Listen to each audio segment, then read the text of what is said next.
Bismillahirrahmanirrahim. Assalamualaikum warahmatullahi wabarakatuh.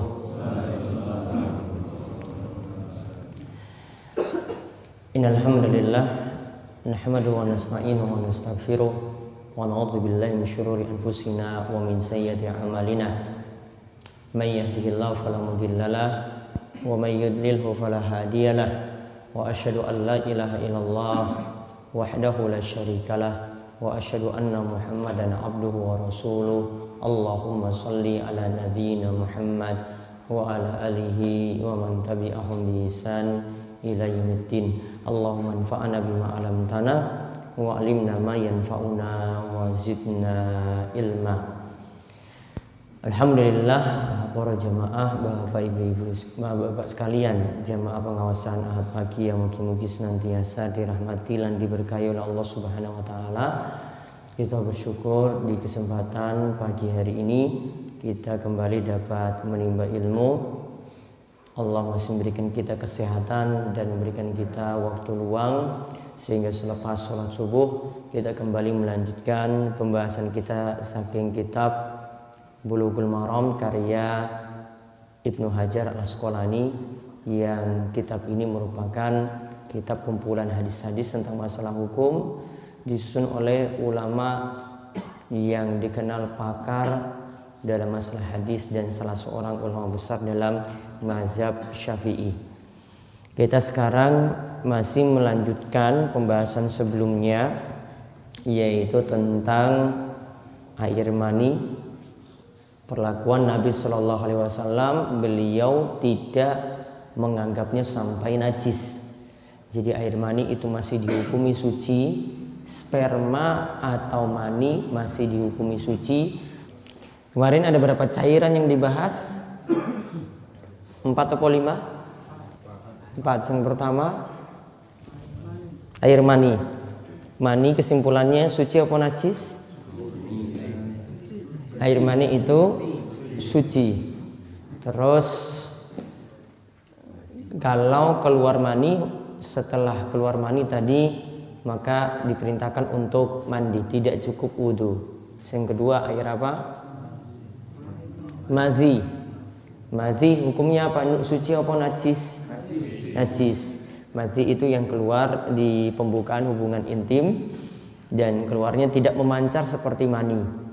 Hukumnya itu najis. Kalau keluar madhi maka diperintahkan untuk mandi atau wudhu?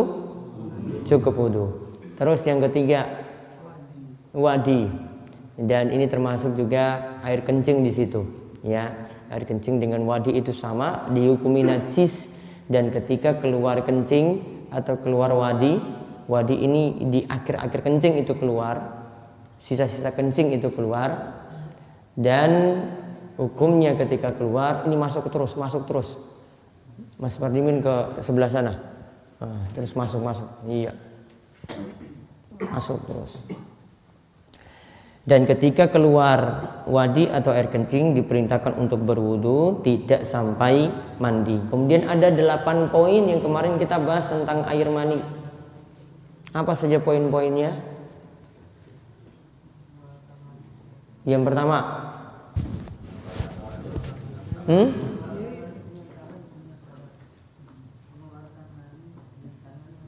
mengeluarkan mani dengan tangan atau disebut dengan apa? Onani, dihukumi haram. Ini menurut pendapat kebanyakan ulama. Terus yang kedua, mani suci tidak najis. Yang ketiga,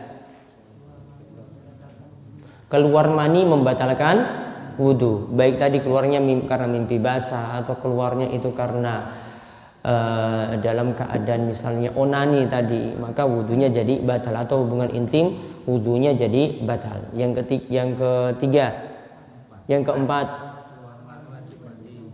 keluar mani wajib mandi. Yang kelima, jika orang yang puasa mencium istri lantas keluar mani, nekat cium istri ketika puasa terus keluar mani, puasanya pripun? Batal. Kemudian yang keenam,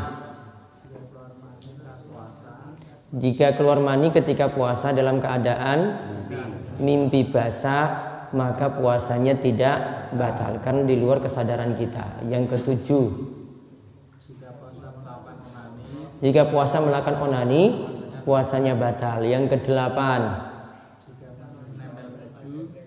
jika mani menempel pada baju, terus diperintahkan untuk dicuci, walaupun nanti masih ada sisa-sisa. Nanti sisa-sisanya tadi seperti yang dipraktekkan nanti dalam hadis ini, Nabi SAW perintahkan untuk dikerik. Nah, coba dibaca ulang hadis Aisyah. Kalau di kitab itu hadis nomor berapa? Nah, yang kitab lainnya beda lagi, soalnya cetakannya beda-beda. Ini enggak satu cetakan. Ya makanya punya percetakan dulu baru biar sama. Ini percetakannya kan beda-beda. Saya itu percetakan saking pundi yang itu beda lagi. Ini beda lagi. Pak Parjo nomor pinten? Enggak ada nomornya.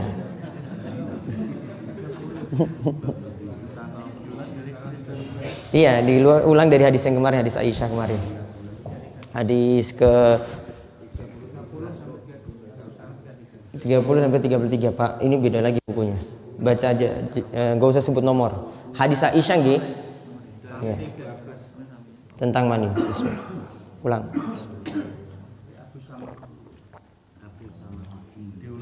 Kita ulang hadis yang kemarin, masih panjang ceritanya. Ini masih bahas mani dan junub, ini masih lama sekali. Iya. Aisyah. Iya, diulang. Kalau di sini yang ke 30. Punya Pak Mo nanti beda lagi. Sami, cuma yang kita kedua untuk hadisnya yang dibaca waktu akan dibaca itu. Oke, hadis yang ke-30.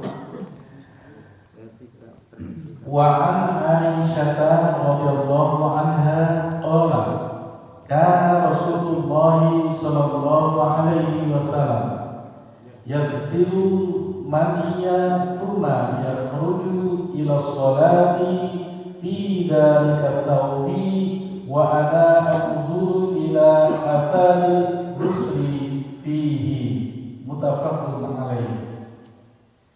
Dari Aisyah radhiyallahu anha berkata bahwasanya Rasulullah sallallahu alaihi wasallam bersabda, mencuci mani kemudian beliau keluar untuk melaksanakan sholat dengan memakai kain tersebut, dan saya melihat bekas cucian itu.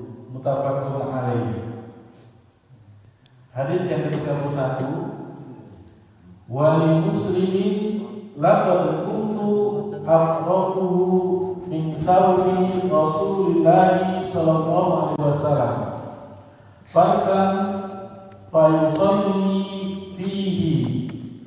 Dalam riwayat Imam Muslim disebutkan, sesungguhnya aku menggosoknya bekas mani dari pakaian Rasulullah sallallahu alaihi wasallam, kemudian beliau sholat dengan pakaian tersebut.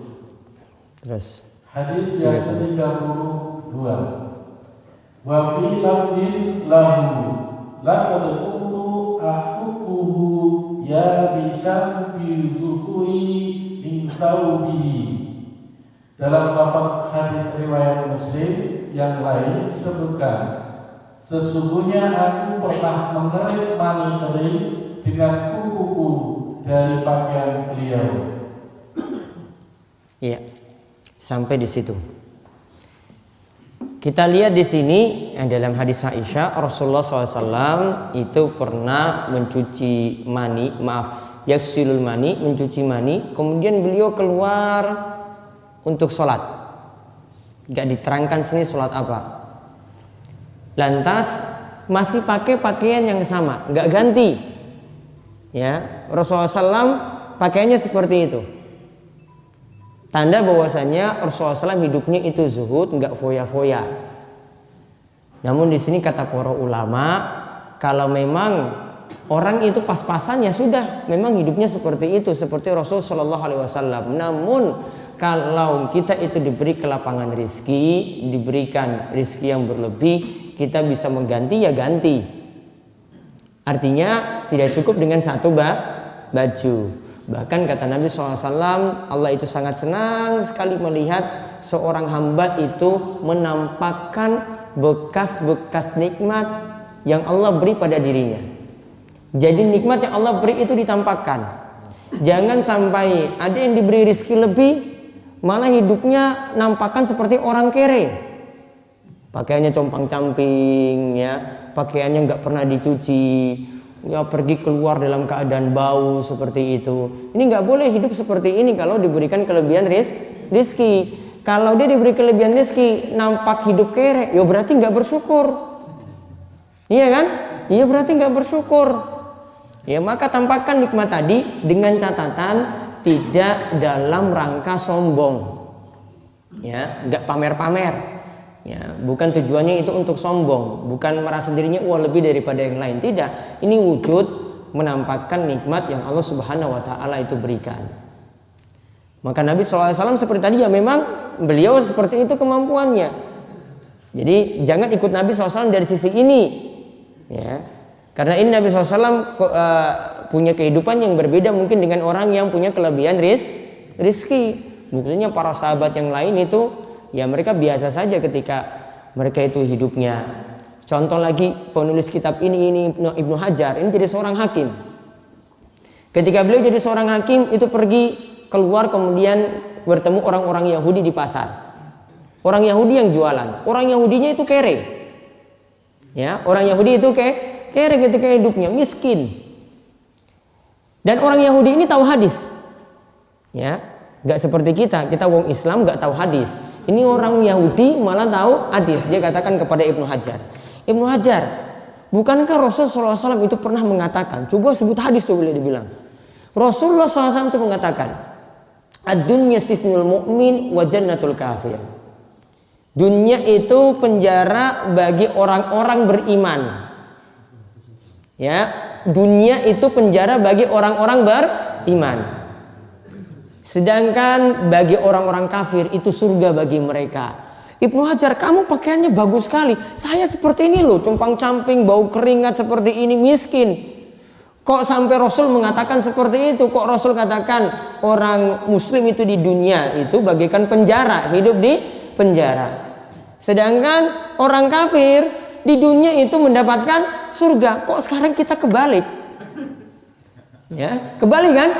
Dia pakai baju bagus Ibnu Hajar. Saya orang Yahudi hidup miskin. Maka ketika itu Ibnu Hajar balas, kamu hidup di dunia seperti ini, kamu sudah kere. Di akhirat lebih sengsara lagi. Kamu kere sekarang ini, di akhirat lebih sengsara lagi. Ini masih mending untuk kamu. Saya di dunia, kamu lihat saya senang-senang seperti ini penjara bagi saya. Karena untuk hal-hal haram saya tidak bisa lakukan. Di dunia saya tidak bisa minum khamar. Di akhirat saya dapat. Di dunia saya tidak bisa pakai pakaian sutra. Di akhirat saya dapat. Sekarang ini semuanya dikekang untuk saya. Nggak bebas kan kita? Sedikit-sedikit ini haram, sedikit-sedikit ini haram, nggak boleh kita lakukan. Maka bagi orang mukmin, orang beriman itu penjara bagi dia. Bagi orang kafir masih bebas, itu bagaikan surga untuk dia. Ketika dengar seperti itu, daripada sengsara lama-lama di dunia sudah miskin, di akhirat juga dapat siksa, akhirnya orang Yahudi tadi itu masuk Islam. Gara-gara tadi hadis apa? Ad-dunya sijnul mu'min wa jannatul kafir. Dan ini juga jadi pelajaran bahwasanya orang Islam itu harus lebih pintar daripada orang Yahudi. Orang Yahudi, ingat orang Yahudi itu cerdas-cerdas loh. Orang-orang pintar di dunia ini dari dulu, di buku-buku sejarah yang bapak dulu kaji ketika SD, ya, Pak Parjo itu paling hafal. Apa orang-orang pintar dari dulu? Ada Isaac Newton, macam-macam seperti itu. Rata-rata ilmuwan-ilmuwan itu semua dari Yahudi. Ya, ilmu-ilmuwan itu semua dari Yahudi. Maka jangan kalah cerdas, jangan kalah pintar seperti orang Yahudi. Harus banyak-banyak belajar, banyak-banyak mengkaji. Ya, ilmu-ilmu itu harus dikuasai dan seterusnya. Nah, itu tentang pembahasan ya masalah hadis tadi. Terus kita lihat sekarang Kesimpulannya berarti najis tidak ada pada air mani. Jadi kesimpulannya mani itu suci. Dan tadi hidupnya Rasulullah SAW itu pas-pasan seperti itu, hidupnya itu zuhud. Ya, hidupnya itu tidak berfoya-foya. Artinya Nabi SAW mendapati pas-pasan seperti itu hidupnya, ya beliau menyikapinya seperti itu pula. Kemudian faedah yang lainnya lagi dari hadis ini, masih dalam hadis yang sama. Ya. Hadis ini juga menunjukkan bahwasanya untuk hal-hal yang kita itu merasa malu kalau ditampakkan pada orang lain, baiknya kita segera hilangkan. Mani, coba kalau kita pakai mani ini nampak pergi kantor ada bekas-bekas itu di celana. Ya, nampak ada sesuatu yang menempel sini. Pak, itu apa toh? Itu kayaknya aneh ini Pak. Kok cairan putih kok nempel di situ? Itu apa? Biar orang-orang itu nggak curiga dan kita tidak merasa malu kalau ketahuan, itu segera dihilangkan. Ya, itu segera dihilangkan. Salah satu contoh misalnya, lihat kalau pergi ke kantor itu dari pakaian itu dilihat. Kancingnya itu sudah dikancing apa belum? Bagian resletingnya itu sudah ditutup apa belum? Kadang kita itu karena buru-buru habis di kamar mandi terus keluar resletingnya itu kebuka. Ya, pernah nggak seperti itu? Ya pernah. Ya, mungkin pas sholat juga ada yang negur juga, Pak, mohon maaf loh Pak, itu kebuka loh itu. Mau negur juga susah, ya kan? Mau menegur apalagi ini orang terhormat ini, ya, apalagi ini Pak Lurahnya ataupun Pak Camatnya, coba negur gimana coba? Pak, itu mohon maaf itu. Kita kan tegurnya juga susah sekali, ya. Maka tolong diperhatikan seperti ini, dan nanti orang lain itu negurnya pelan-pelan. Pak, seperti itu baiknya ditutup. Ini karena sesuatu yang membuat nanti kita itu malu. Itu segera dihilangkan. Kemudian kesimpulan yang lainnya lagi, coba lihat di sini yang nyuci pakaian Rasul Shallallahu Alaihi Wasallam. Kalau di hadis pertama Rasul itu nyuci sendiri. Di hadis yang kedua Aisyah itu katakan, saya kerik-kerik baju Rasulullah Shallallahu Alaihi Wasallam. Berarti Aisyah itu ngurus baju Rasul.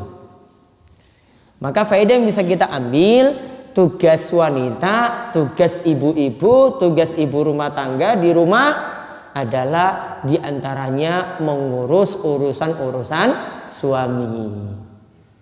Ini dikatakan oleh para ulama sebagai bentuk khidmat atau pengabdian seorang wanita, seorang istri pada suami.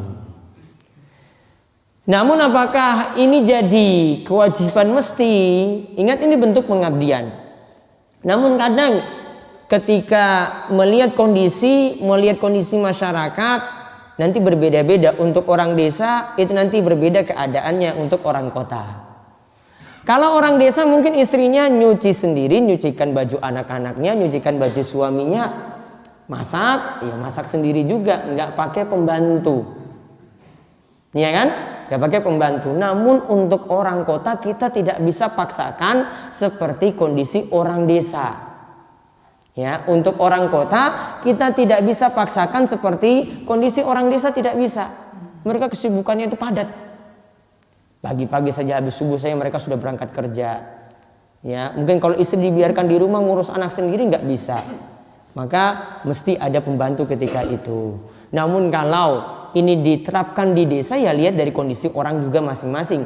Nggak bisa kita salahkan orang lain juga ketika punya pembantu semacam itu. Jadi lihat dari kondisi orang itu masing-masing. Bahkan di suatu kondisi pembantu itu mesti ada. Seperti orang Arab itu nggak bisa hidup yang kecuali tanpa pembantu. Makanya TKW, TKI itu dikirim ke sana. Karena mereka harus hidup dengan adanya pembantu seperti itu.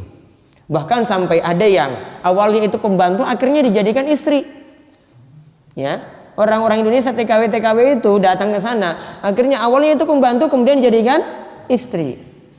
Ya, biar hubungannya lebih halal. Ya, kalau dengan pembantu yang bukan mahram hubungannya susah. Mau minta ini beratnya sudahlah, dinikahi. Dia mungkin jadi istri yang keduanya, dinikahi, kemudian segala hal itu diurus oleh istrinya tadi.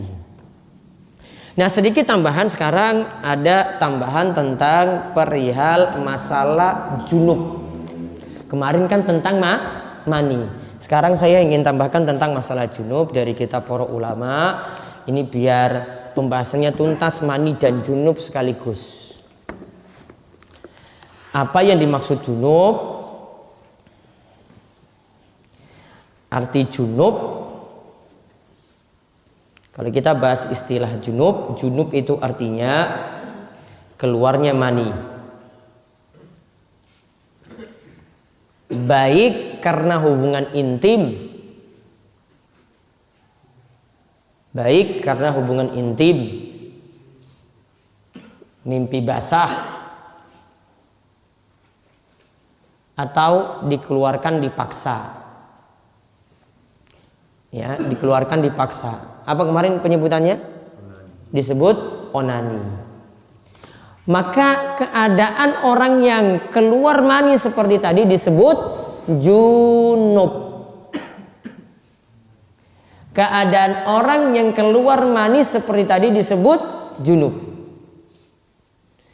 Dan junub itu secara bahasa itu artinya jauh, lawan dari dekat. Artinya karena orang yang junub itu mesti menjauhi masjid, mesti menjauhi membaca Quran, dan hal yang lainnya. Nanti kita akan lihat apa saja yang dilarang bagi orang-orang yang junub.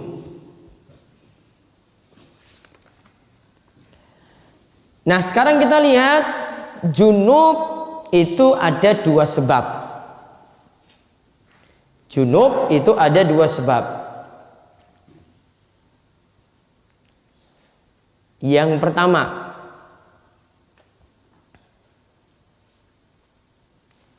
hubungan intim.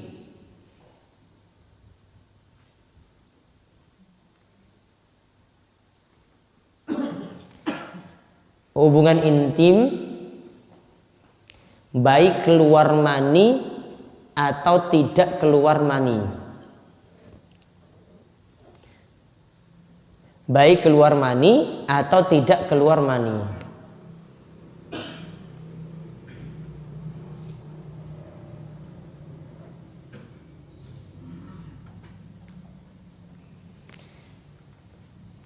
Nah, hubungan intim disebut hubungan intim, ini bukan ciuman.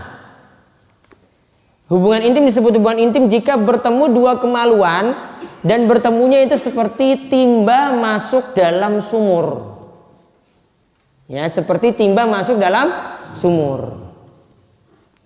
Kalau terjadi seperti itu, keluar mani atau tidak, keadaannya disebut junub.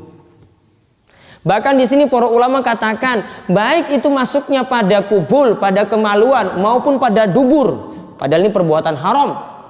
Ya, pada dubur ataupun mohon maaf laki-laki dengan laki-laki. Masuknya di kubul apa dubur? Ya, dubur. Ini keadaannya juga disebut junub. Ya, kita nggak bahas hukumnya di sini. Jelas yang masukkan dalam dubur dosa besar. Kalau tadi laki-laki dengan laki-laki disebut apa hubungannya? Homo. Ya, disebut homo. Ini hubungan seperti ini juga hubungannya sangat-sangat dilaknat sekali. Apalagi kalau ini terapkan hukum Islam. Ya, karena dulu kaumnya Nabi siapa yang melakukan perbuatan homo seperti tadi? Ya, kaumnya Nabi siapa? Kaumnya Nabi Lut. Dulu itu dihukum dengan cara Allah itu berikan mereka hujan batu. Iya kan? Diberi hujan batu. Hujan batu ketika itu. Kemudian sudah mati diangkat lagi ke langit, ya, kemudian dibalikkan lagi ke muka bumi. Buminya itu diangkat ke langit kemudian dibalikkan ketika itu. Hukumannya berat sekali. Maka para ulama katakan hukuman bagi pelaku yang melakukan liwat seperti kaumnya Nabi Lut tadi, hukumannya adalah dilempar batu sampai mati dan dilempar lagi dari tempat yang tinggi. Itu hukumannya baru selesai. Kalau sekarang malah pelaku homoseksual itu malah demo bahwasanya wah ini hak kita, ini kan hubungan yang Kalau itu kan kalian hubungan normal laki-laki perempuan, wong kami juga ini hubungannya seperti ini, mbok kami dilegalkan karena kami cuma suka laki-laki dengan laki-laki. Mohon maaf, itu penyakit, bukan hubungan yang normal, harus disembuhkan. Nah sekarang yang kedua, tadi kalau yang pertama hubungan intim, yang kedua keluar mani dengan syahwat,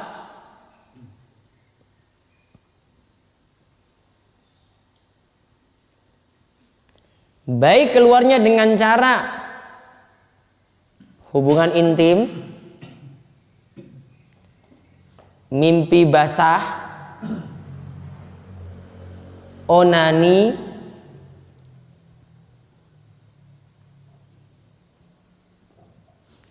atau dia cuma membayangkan, ada yang cuma bayangkan saja itu sampai keluar, berimajinasi, ya, atau mencium istri sampai keluar mani, atau mencium istri sampai keluar mani. Keadaan yang kedua ini disebut junub.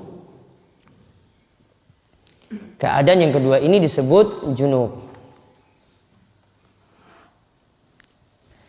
Maka kalau junub seperti diperintahkan kemarin, kalau dalam keadaan junub diperintahkan untuk apa? Biar suci mandi. Maka kalau dalam keadaan junub, perintah yang pertama mandi. Wa in kuntum junuban fatahharu. Jika kalian dalam keadaan junub, maka mandilah. Mandinya bagaimana caranya kemarin? Ya, rukunnya apa? Yang wajibnya apa? Mengguyur air ke seluruh badan. Ya, mengguyur air ke seluruh badan. Sekarang kan telaga-telaga pada penuh. Ya, mungkin seringnya juga dingin-dingin junub. Ya, ketika dia nyemplung misalnya dalam telaga, saya nggak bahas hukumnya masuk ke dalam situ ya. Ini ada hukumannya tersendiri. Ya, ada hukum mandi di air yang tergenang seperti di telaga. Kemudian dalam keadaan junub ada hukumnya sendiri. Namun yang kita bahas di sini, dia misalnya nyemplung atau kegesing misalnya nyemplung langsung keluar. Seluruh air ini kena badannya, badannya semuanya terguyur air, maka saat itu sudah dikatakan suci. Atau mungkin ada yang hujan-hujanan, ya. Kemarin Jakarta hujan nggak Pak Warno? Hujan nggak kemarin? Hujan, tapi nggak junub ya? Ya sholat Jumat. Misalnya hujan gitu, terus dia hujan-hujanan juga, akhirnya seluruh badannya itu terguyur air, ya. Maka ketika itu juga jadi suci. Kalau tidak ada air atau tidak mampu menggunakan air, maka gantinya apa? Gantinya apa? Tayamum. Namun ingat, kalau dalam mazhab Syafi'i, saya terangkan dulu dalam mazhab Syafi'i, tayamum itu cuma sifatnya sementara. Jenengan ketika tidak ada air, kemudian akhirnya itu tayamum, ya, cari-cari air nggak ada, tidak mampu menggunakan air juga karena sakit. Tayamum ketika itu tepuk debu, kemudian mengusap wajah, kemudian telapak tangan. Setelah itu lakukan sholat subuh misalnya. Ingat ya, dengan catatan tidak ada air atau tidak mampu menggunakan air, bukan karena dingin. Ya, bukan karena dingin. Saya selalu ingatkan ini karena Bapak sering nanya terus. Ya, nanyanya ini pertanyaan dari orang yang malas untuk mandi. Ya, padahal sudah berbuat nggak mau bertanggung jawab juga. Ya. Ingat, kalau dalam keadaan seperti ini tidak ada air atau tidak mampu menggunakan air, maka gantinya apa? Falam tajidu ma'an fatayammamu sha'idan thayyibah. Jika tidak mendapati air, maka tayamumlah dengan debu yang suci. Maka ketika itu gantinya itu tayamum. Nah, menurut mazhab Syafi'i, tayamum itu cuma sifatnya sementara. Artinya ketika dapati air lagi, maka tayamumnya tadi diulang, sholatnya juga nanti diulang. Ya, sholatnya itu juga nanti diulang. Atau mungkin di sini yang dimaksudkan, ya, ketika itu dia junub terus tayamum, kemudian mandi, sholat subuh nggih. Nanti kalau dapati air lagi dia mandi, kemudian ulangi sholatnya lagi. Nah, sedangkan pendapat yang paling tepat, karena Rasul katakan bahwasanya debu untuk tayamum tadi itu adalah alat untuk bersuci, maka hadasnya itu hilang. Ya, hadasnya itu hilang, yaitu junubnya nanti hilang. Maka kalau ada yang tayamum untuk sholat subuhnya karena tidak ada air tadi, ini untuk ganti mandi, maka tetap mandinya itu sah dan sholat subuhnya juga sah. Karena tayamum itu gantian dari air ketika tidak ada air. Nah, sekarang hal-hal yang tidak dibolehkan bagi orang yang junub dicatat. Ini biar paham. Kalau junub itu nggak boleh apa saja. Yang pertama, yang tidak dibolehkan bagi orang junub, sholat. Yang pertama sholat, baik sholat wajib maupun sholat sunnah, termasuk juga sholat jenazah. Karena Nabi SAW mengatakan, la tuqbalu sholatu bi ghairi tuhurin. Tidaklah diterima sholat ketika orang itu dalam keadaan tidak suci. Kemudian yang kedua, tawaf. Tawaf itu mau Ka'bah 7 kali. Nggak ada tawaf itu keliling keraton 7 kali, nggak ada. Nggak ada tawaf itu cari kayu besar kemudian keliling. Wah, itu malah syirik nantinya. Ya, jadi syirik.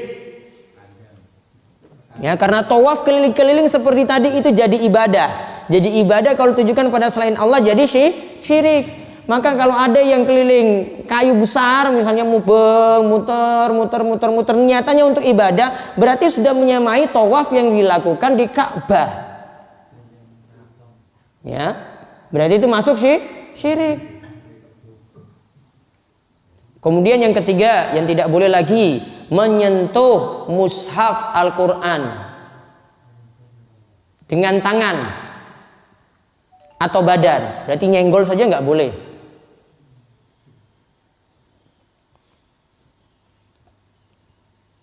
Namun kalau ada seperti ini di sini ada ayat Al-Quran, kayak kitab Bulughul Maram sini ada ayat Al-Quran, ada kitab-kitab tafsir juga. Kata para ulama Syafi'iyah, kalau kitab tafsir karena paling banyaknya itu bahasa selain Al-Quran, maka ketika itu tetap tidak masuk mushaf, masih boleh disentuh. Kemudian yang keempat, yang tidak boleh lagi menurut sebagian ulama, yaitu menulis Al-Quran. Kalau tadi menyentuh, menulis Al-Quran.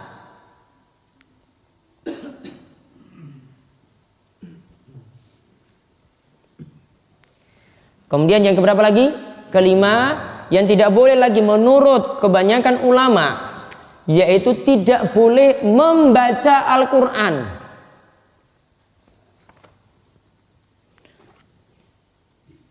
Namun sebenarnya hadisnya dhaif, namun ditulis saja.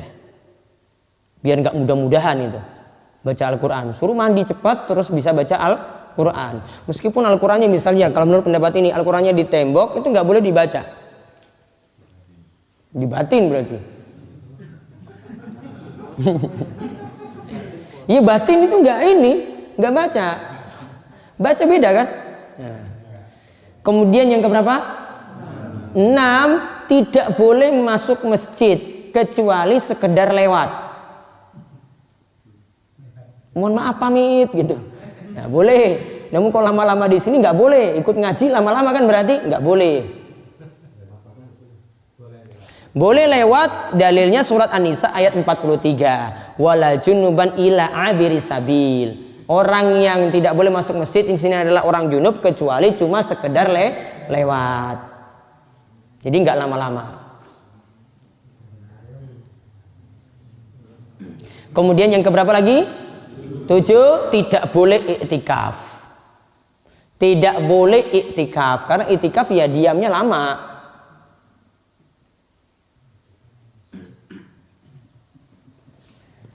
Nah, adapun yang masih dibolehkan. Kalau tadi yang tidak dibolehkan, sekarang yang dibolehkan untuk orang junub.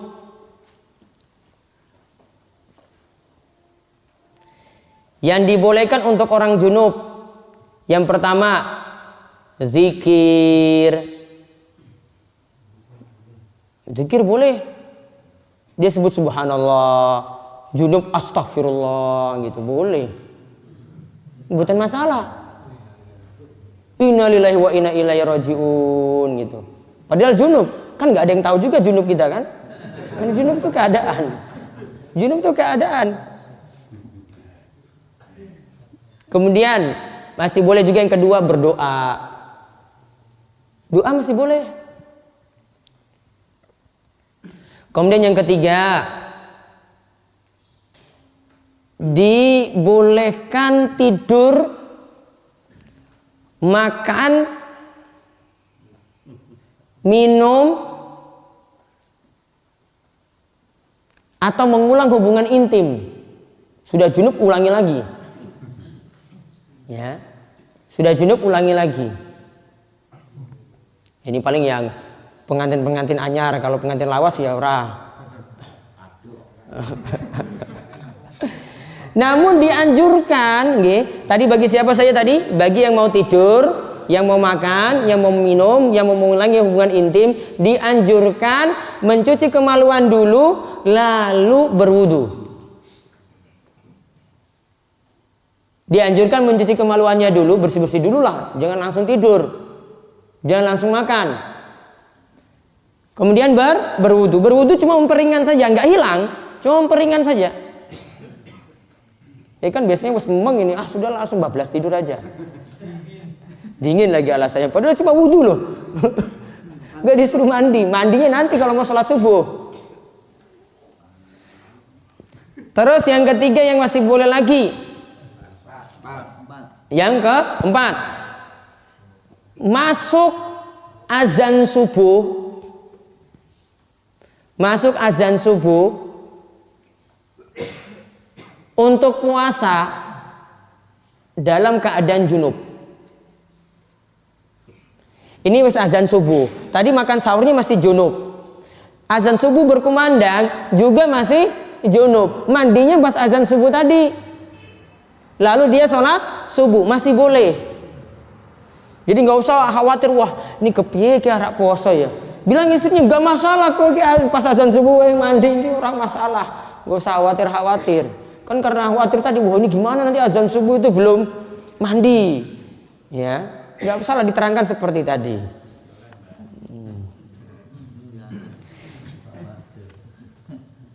Kemudian di sini ada yang hal-hal yang lain yang masih dibolehkan lagi di sini, nggak usah dicatat, tapi makruh hukumnya azan dalam keadaan junub.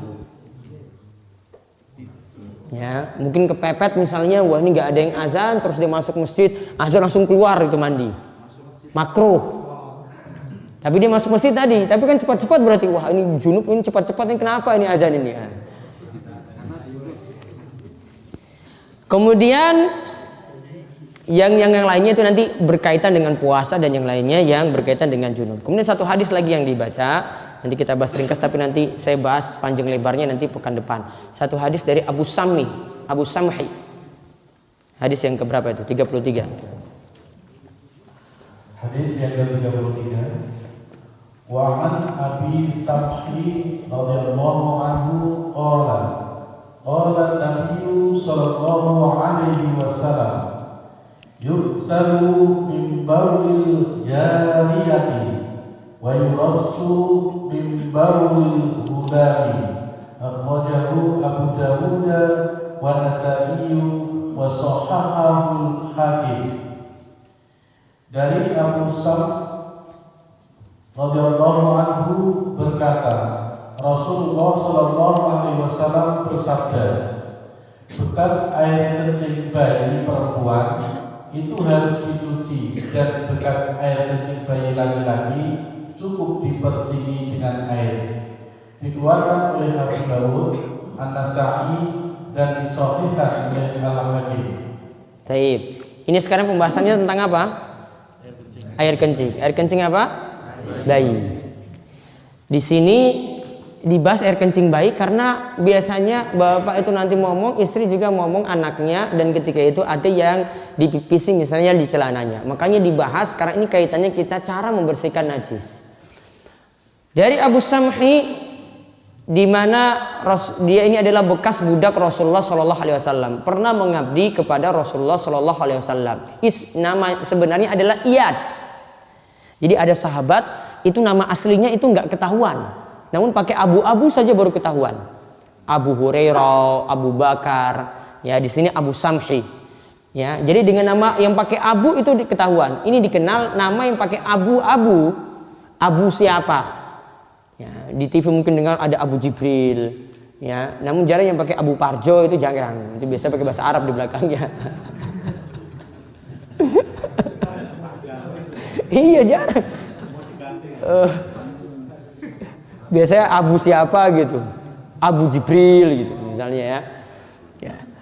Nah, ini dikenal dengan istilah nama kunyah. Ya, ini namanya nama kunyah. Itu yang pakai didahului dengan Abu, didahului dengan Ummu.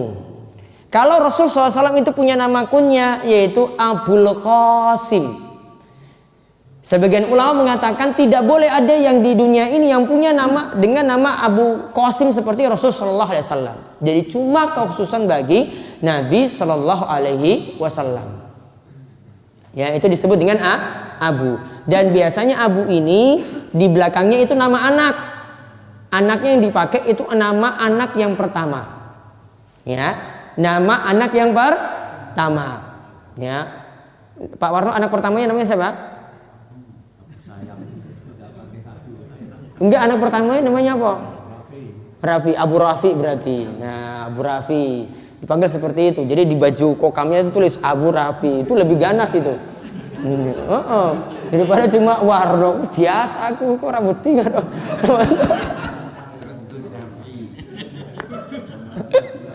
Iya, lebih sangar itu. Sudah diganti ini coret ganti Abu Rafi gitu. Wah, terkenal seperti itu kan lebih luar biasa sangarnya itu. Taib. Nah, Abu Samhi ini katakan Rasulullah SAW ketika menyingkapi. Waktu itu Rasulullah SAW itu sebenarnya dikencingi oleh anak kecil, oleh bayi. Ada bayi yang kencing di pangkuan Rasulullah SAW. Beliau main-main dengan bayi ketika itu, kemudian dipipisi. Nah, Rasulullah SAW katakan bahwasanya kalau itu bayi perempuan, maka nanti bekas kencingnya ini dicuci. Kalau ini di baju, ya bajunya dicuci, baru boleh dipakai sholat. Namun kalau untuk bayi laki-laki, kata Rasulullah SAW, yurashu min baulil gulam. Untuk bayi laki-laki cukup diperciki, ambil air, ya, diperciki saja di pakaiannya. Ini sudah dianggap pakaian ini sudah suci, lalu dipakai untuk sholat. Kalau darurat ya, lalu pakai untuk sholat. Lalu setelah itu sholat, baru mau dicuci lagi, setelah itu terserah. Karena kita nanti mengalami kondisi darurat seperti ini. Wah, anak kecil saya sudah wudhu, sudah masuk masjid, dia datang langsung ngompol. Pas kena celana. Maka lihat, bayi ini laki-laki atau perempuan. Namun sekarang kita bahas kaitannya dengan bayi. Yang pertama yang perlu dicatat kaitannya dengan kencing bayi di sini. Yang pertama, bayinya belum mengkonsumsi makanan, masih ASI sebagai pokoknya. Ya, masih ASI sebagai pokoknya. Namun kalau sudah makanan sudah disuap nasi dan nasi sudah jadi pokok, ya berarti enggak. Apalagi asinya sudah sedikit sekali. Jadi dilihat di sini bayinya itu seperti apa. Ini kadang sampai usia berapa kira-kira? Mungkin masih kecil seperti 2 bulan, 3 bulan gitu ya. Nah, itu penyikapannya seperti ini nanti bayinya. Ya, kencing bayinya seperti itu, disikapi seperti tadi. Kemudian yang kedua, kencing bayi tetap dihukumi najis. Baik bayi laki-laki maupun bayi perempuan. Makanya kalau kitab ini dibaca di rumah sendiri nanti nggak paham loh ini. Maka kitab-kitab hadis itu perlu ada guru untuk ulang. Kalau cuma kaji sendiri, baca sendiri otodidak, wah itu bisa sesat. Karena dia cuma simpulkan, wah ini berarti orang masalah, ini berarti nggak najis. Tetap najis. Apanya saja di sini yang dipermasalahkan? Cuma cara penyucian pakaian yang kena kencing. Yang kena kencing bayi tadi, pakaiannya ini mau disikapi gimana? Karena kalau kita memakai sholat, apakah boleh langsung, apakah dicuci dulu, apakah cukup diperciki? Ya, jadi yang ketiga, yang disikapi untuk kencing bayi adalah cara penyucian. Adalah cara penyucian. Dirinci jadi dua ya. Bayi laki-laki, caranya bagaimana? Cukup diperciki. Yang kedua, bayi perempuan dicuci, digosok, dicuci. Baru boleh pakaian tadi dipakai untuk sholat. Maka kalau punya bayi di rumah, beritahu istri seperti itu. Lihat bayinya ini apa. Kalau laki-laki, penyikapannya seperti tadi. Nanti saya akan sebutkan alasannya di pertemuan berikut. Kenapa dibedakan laki-laki dan perempuan? Kenapa nggak sama saja? Ini simpelnya seperti ini. Maka untuk hal yang lainnya waris saja beda. Untuk ini lagi beda.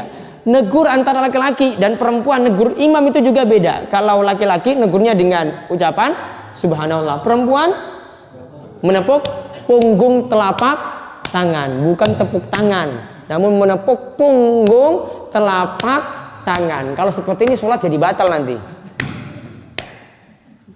Ya, seperti ini. Ya, ini diomongin nanti ibu-ibu ini, beritahu jemaah ibu-ibu. Saya sudah sering sampaikan kalau ada pengajian ibu-ibu. Ya, nah penyikapannya seperti itu. Kelanjutannya nanti tentang hadis ini, ya faedah-faedahnya insya Allah pertemuan berikut. Ya itu saja. Jangan lupa setelahnya sholat isyraq kali rakaat, pahala haji dan umrah. Nggih, ini kemauan kita tutup kalian doa kafaratul majelis monggo. Subhanakallahumma bihamdika asyhadu an la ilaha illa anta astaghfiruka wa atubu ilaik. Assalamualaikum warahmatullahi wabarakatuh.